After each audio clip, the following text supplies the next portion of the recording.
ஒரு சில கம்பெனிகளில் சிவி கொடுத்தா வந்து யூஏயில் வந்து அக்செப்ட் பண்ண மாட்டேங்கிறாங்க அப்படின்னு கூப்பிட்றேன்னு சொல்கிறாங்க. நான் கூப்பிட்றதில்ல அப்படின்னு ஒரு சொல்லிக்கிறாரு. ஒரு கம்பெனியில் ஒருத்தருக்கு வந்து விசா ரினியூ பண்ணுறாங்க. என்ன காரணம்னா, ஆல்ரெடி இருக்கிற ஆளை வச்சு வந்து ஒரு ஒருத்தருக்கு ட்ரைனிங் எடுத்து பண்ணியிருப்பாங்க. மறுபடியும் புதுசாக ஒருத்தர் வந்து மறுபடியும் அவங்களுக்கு ட்ரைனிங் கொடுத்து இது வந்து ஒரு சில கம்பெனியில் வந்து சரி இதெல்லாம் வந்து ரிஸ்க்கானது, ஆள் எப்போ கிடைக்கும் அப்படின்னு சொல்லிட்டு தெரியாமல் வந்து ரினியூ பண்ணிடுறாங்க. செகண்ட் பார்த்தீங்கன்னா, நீங்கள் உங்களோட விசாவை வச்சு ஒரு ப்ரொஃபஷனல் எல்லா விசாக்குன்னு சொல்ல, ப்ரொஃபஷனல் ஒரு சில விசாக்கள் இருக்குது. எலக்ட்ரிஷியன், எலக்ட்ரிக்கல் இன்ஜினியர் அந்த மாதிரிலாம் இருக்கும். அவங்களாம் வந்து எலக்ட்ரிசிட்டியில் எக்ஸாம் எழுதியிருப்பாங்க. எக்ஸாம் எழுதுறது அந்த டேட்டும் விசா டேட்டும் வேரி ஆகிருக்கும். அதாவது விசா முடிஞ்சு 1 இயர் 6 மந்த்து 10 மந்த்து அந்த மாதிரி அந்த லைசன்ஸ் ஒர்க் ஆகிட்டு இருக்கும்.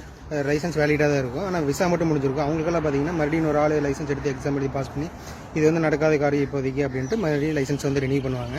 தேர்டு பார்த்தீங்கன்னா, விசாவும் லைசன்ஸும் இந்த அவங்களோட லைசன்ஸும் விசாவும் வச்சு கம்பெனியோட லைசன்ஸ் வந்து ரினியூ பண்ணுவாங்க. அவங்க கம்பெனிக்கான ஒரு லைசன்ஸ் இருக்கும். அது வந்து ஒரு அமௌண்ட் 5,000 6,000 திரம்ஸ் கட்டி இயர்லி பார்த்தீங்கன்னா ரினியூ பண்ணி இதெல்லாம் வந்து இயர்லி எக்ஸ்பைரி ஆகும். இதெல்லாம் வந்து ஆல்ரெடி புது இன்ஜினியர் எடுத்தாங்கன்னா அவங்களுக்கு விசாக்கு செலவாகும். அப்படி இதுக்கு இந்த லைசன்ஸுக்கு செலவாகணும் அப்படின்ட்டு ஒரு 500 500 1,000 இன்க்ரிமெண்ட் போட்டு ரினியூ பண்ணிடுறாங்க. மொத்தத்தில் இப்போ பார்த்தீங்கன்னா புது விசாக்கும் ரினியூவல் விசாவுக்கும் வந்து கொஞ்சம் ரேட் வந்து 1,000 1,500 2,000 திரம்ஸ் பக்கம் கம்மியாக இருக்குது.